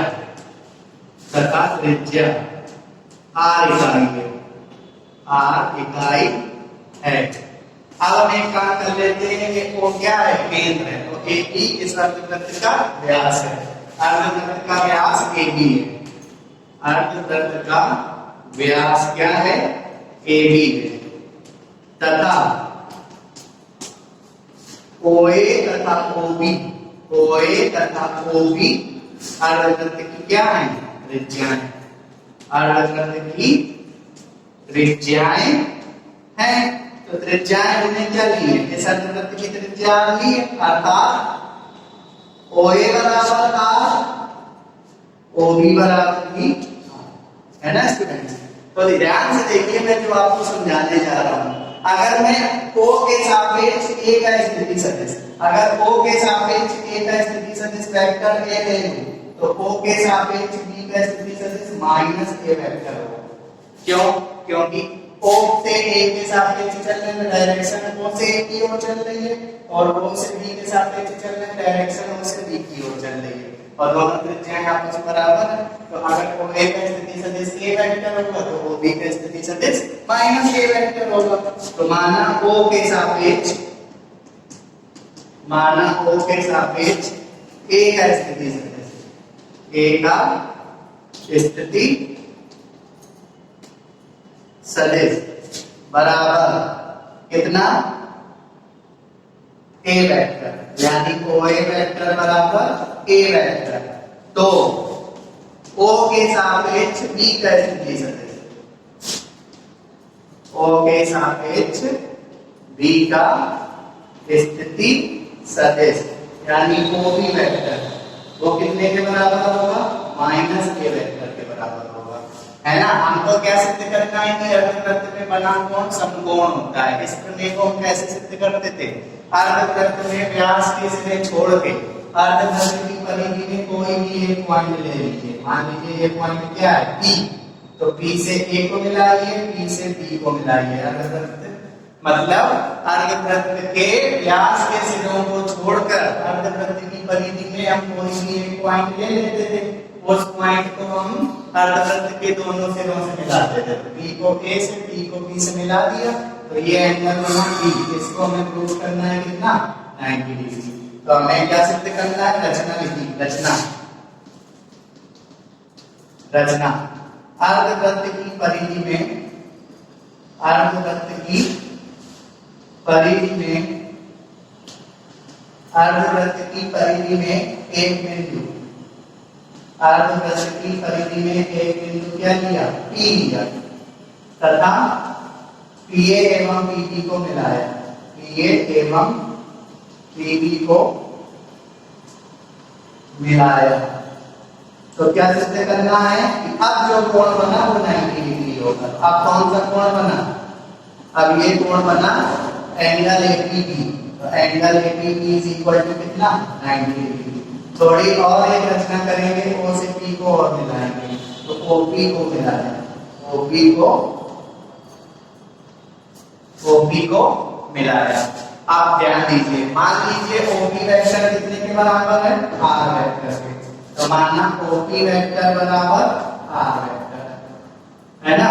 तो बताइए अगर ये कोण 90 डिग्री हमें प्रूव करना है, तो ये कोण किसके किसके द्वारा बन रहा है, AP और PB रेखाओं द्वारा बन रहा है। देखिए AP और PB के बीच का कोण 90 डिग्री दिखाना है, तो ये P है, PA और PB। तो हम क्या करें, एक बार PA का स्थिति सदिश निकालें, फिर PB का स्थिति सदिश निकालें, और दोनों का क्या करें, डॉट गुणा। अगर दोनों का डॉट गुणा क्या हो जाएगा, 0, तो दोनों रेखाएं, दोनों सदिश परस्पर क्या हो जाएंगे, लंब। और अगर ये दोनों सदिश परस्पर लंब हो गए तो दोनों के बीच का कोण कितना हो जाएगा, 90 डिग्री। तो हमें मेन काम करना है, हमें PA का स्थिति सदिश निकालना है और PB का स्थिति सदिश निकालना है। तो इसके लिए हम क्या यूज करेंगे, दो सदिशों के योग का त्रिभुज नियम यूज करेंगे। तो त्रिभुज POA, हमें कौन सा सदिश निकालना है, PA वेक्टर। तो देखिए POA की आकृति हम काटे ले रहे हैं, ये POA, हमें PA वेक्टर निकालना है। तो कैसे चलेंगे, P से A की ओर, तो P से A की ओर दो डायरेक्शन आएगी, एक बार PO वेक्टर, एक बार OA वेक्टर। तो क्या PO vector plus OA vector, है ना। तो PO वेक्टर बताओ कितना होगा, OP वेक्टर कितना है, OP वेक्टर है R वेक्टर, तो PO वेक्टर होगा माइनस R वेक्टर। और OA वेक्टर कितना है, OA वेक्टर है A वेक्टर, तो PA वेक्टर कितना आएगा, PA वेक्टर स्टूडेंट्स आएगा A vector minus R vector. अब हम क्या निकालेंगे, PB वेक्टर निकालेंगे, और फिर दोनों का क्या करेंगे, डॉट गुणा। अगर दोनों का डॉट गुणांक 0 हो जाएगा तो ये दोनों सदिश परस्पर क्या होंगे, लंब। और इन दोनों सदिशों के बीच का कोण 90 डिग्री, लंब का मतलब यही है। अब त्रिभुज पीओबी में लिखेंगे, तो पीओबी में कौन सा वेक्टर निकालेंगे, पीबी वेक्टर। देखिए मैं फिगर काटे ले रहा हूँ पीओबी का, पीओबी, पीबी वेक्टर का मतलब पी से बी की ओर चलना है ऐसे, तो ओ से होते हुए जाएंगे, तो क्या बनेगा, PO vector plus OB vector. तो पीओ वेक्टर कितना है students, PO vector OB vector है आर वेक्टर, तो PO vector minus R vector और ओबी वेक्टर माइनस का ए वेक्टर, तो माइनस कॉमन मिलेगा तो A vector plus R vector. तो हमने पीए वेक्टर निकाल लिया और पीबी वेक्टर निकाल लिया। अब हम क्या करेंगे, अब हम करेंगे पीए वेक्टर और पीबी वेक्टर का डॉट गुणांक। तो PA vector dot PB vector is equal to, PA vector है A vector minus R vector और पीबी वेक्टर कितना है, माइनस डॉट है डॉट, तो dot minus A vector plus R vector. एक काम कर ले रहे हैं, माइनस का इस ब्रैकेट में मल्टीप्लाई कर दे रहे हैं, तो PA vector dot PB vector is equal to, जब माइनस का मल्टीप्लाई इसमें करेंगे तो बन जाएगा R vector minus A vector dot, भाई इसको हम लिख सकते हैं R vector plus A vector. चलिए डॉट गुणन करते हैं, डॉट गुणन करिए, तो PA vector dot PB vector is equal to, R vector का डॉट गुणा आर वेक्टर में करेंगे तो आर वेक्टर का होल स्क्वायर, ऐसे तो बनेगा आर वेक्टर का होल स्क्वायर, आर वेक्टर का ए वेक्टर में गुणा करेंगे तो R vector dot A vector minus A vector का डॉट गुणा आर वेक्टर में तो minus A vector dot A vector, minus A vector का डॉट गुणा ए वेक्टर में करेंगे तो ए वेक्टर का होल स्क्वायर बनेगा स्टूडेंट्स, है ना, A vector sorry minus vector A का होल स्क्वायर। तो PA vector dot PB vector, अब आपको ये समझ जाना चाहिए कि आर डॉट ए और ए डॉट आर सेम चीजें हैं, प्लस माइनस में कैंसिल हो जाएंगे। तो बताइए आर वेक्टर को हम क्या लिख सकते हैं, आर वेक्टर को हम लिख सकते हैं ओपी वेक्टर, तो फिर ओपी वेक्टर का होल स्क्वायर और माइनस ए वेक्टर को क्या लिख सकते हैं, ए वेक्टर को ओए वेक्टर, तो ओए वेक्टर का होल स्क्वायर। अच्छा बताइए अगर किसी भी वेक्टर का होल स्क्वायर हो, अगर वेक्टर ए का होल स्क्वायर हो तो इसे हम लिख सकते हैं मॉड ऑफ वेक्टर ए, लिख सकते हैं। तो बताइए PA vector dot PB vector is equal to, OP vector को हम लिख सकते हैं मॉड ऑफ ओपी वेक्टर का होल स्क्वायर और ओए वेक्टर के होल स्क्वायर को लिख सकते हैं मॉड ऑफ ओए वेक्टर का होल स्क्वायर। तो मॉड ऑफ ओपी वेक्टर का मतलब ओपी वेक्टर की लंबाई और मॉड ऑफ ओए वेक्टर का मतलब ओए वेक्टर की लंबाई। तो फिगर में आप देखिए ओपी और ओए दोनों ही वृत्त की त्रिज्याएं हैं, अर्धवृत्त की क्या है, त्रिज्याएं। तो ओपी वेक्टर का मॉड भी आर होगा और ओए वेक्टर का मॉड भी क्या होगा, आर होगा। ये आपको समझ में आ रहा है। ओपी वेक्टर का मॉड का मतलब ओपी वेक्टर की लंबाई, तो ओपी वेक्टर की लंबाई का मतलब क्या, ओपी वेक्टर अर्धवृत्त की त्रिज्या है और ओए वेक्टर के मॉड का मतलब ओए वेक्टर की लंबाई, तो ओए वेक्टर की लंबाई का मतलब ओए और ओए भी अर्धवृत्त की क्या है, त्रिज्या है। और एक ही अर्धवृत्त की चाहे इतनी सारी त्रिज्याएं सबके मान आपस में क्या होते हैं, बराबर, तो ये कैंसिल हो गया। यहाँ पे लिख देना क्योंकि ओपी तथा ओए अर्धवृत्त की क्या है, अर्धवृत्त की त्रिज्याएं हैं, अतः मॉड ऑफ ओपी वेक्टर और मॉड ऑफ ओए वेक्टर दोनों आपस में बराबर होंगे, किसके, आर के। तो कैंसिल हो गया, तो PA vector dot PB vector is equal to 0। बताइए इन दोनों का डॉट गुणनफल 0 हो गया, तो चूंकि पीए वेक्टर तथा पीबी वेक्टर का अदिश गुणनफल क्या है, अदिश गुणनफल कितना है, 0 है, अतः दोनों सदिश आपस में क्या है, लंब। तो पीए वेक्टर लंब है किसके, पीबी वेक्टर है। और फिगर से देखिए पीए वेक्टर और पीबी वेक्टर एक दूसरे को किस पॉइंट पे काट रहे हैं, पी पे काट रहे हैं, यानी ये पी कोण कितने अंश का हो गया, 90 अंश का। तो पी कोण को हम क्या लिखेंगे, एपीबी या बीजीए, तो अतः कोण एपीबी बराबर 90 डिग्री। तो क्या लिखेंगे, अतः सदिश विधि से यह सिद्ध होता है कि अर्धवृत्त में बना कोण समकोण होता है। ये स्टूडेंट्स इस थ्योरम की प्रूविंग हो गई वेक्टर मेथड से। तो स्टूडेंट्स आज की वीडियो में मैंने आपको दो सदिशों के क्रॉस गुणनफल के बारे में बताया हुआ है, उसके क्वेश्चन भी बताए हुए हैं। इसी के साथ ही चैप्टर स्टूडेंट्स फिनिश हो गया है। चैप्टर वैसे भी और था, दो सदिशों का अदिश त्रिगुणन भी था, लेकिन वो सिलेबस से हट चुका है। तो आपके सिलेबस में जितना जो कुछ भी था वो मैंने आपको बता दिया। अब आप क्वेश्चन ट्राई कर सकते हैं। अब मैं नेक्स्ट डे आपको नया चैप्टर पढ़ाऊंगा स्टूडेंट्स। Thank you.